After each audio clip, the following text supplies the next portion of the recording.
കോഴിക്കോട് മുക്കത്ത് പീഡനശ്രമം ചെറുക്കുന്നതിനിടെ താഴേക്ക് ചാടി യുവതിക്ക് പരിക്കേറ്റ സംഭവത്തിൽ ഹോട്ടൽ ഉടമ പിടിയിലായി. കേസിലെ 1-ാം പ്രതിയും ഹോട്ടൽ ഉടമയുമായ ദേവദാസിനെ മുക്കം പോലീസ് തൃശൂർ കുന്നംകുളത്ത് വെച്ചാണ് പിടികൂടിയത്. കോഴിക്കോട് സ്വന്തം വാഹനം ഉപേക്ഷിച്ച ശേഷം ഇയാൾ കൊച്ചിയിലേക്ക് യാത്ര ചെയ്യുകയായിരുന്നു.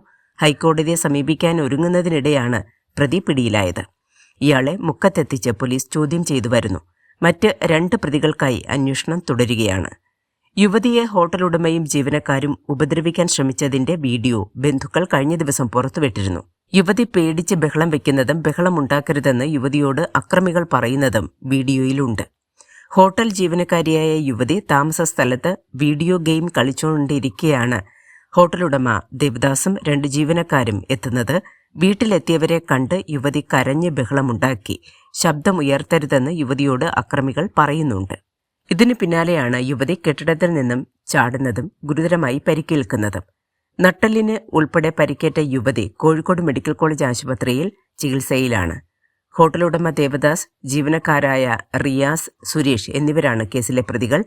പയ്യന്നൂർ സ്വദേശിയായ യുവതി 3 മാസം മുൻപാണ് മുക്കം മാമ്പറ്റയിലെ ഈ ഹോട്ടലിൽ ജോലിക്കെത്തുന്നത്. News desk, Kerala today.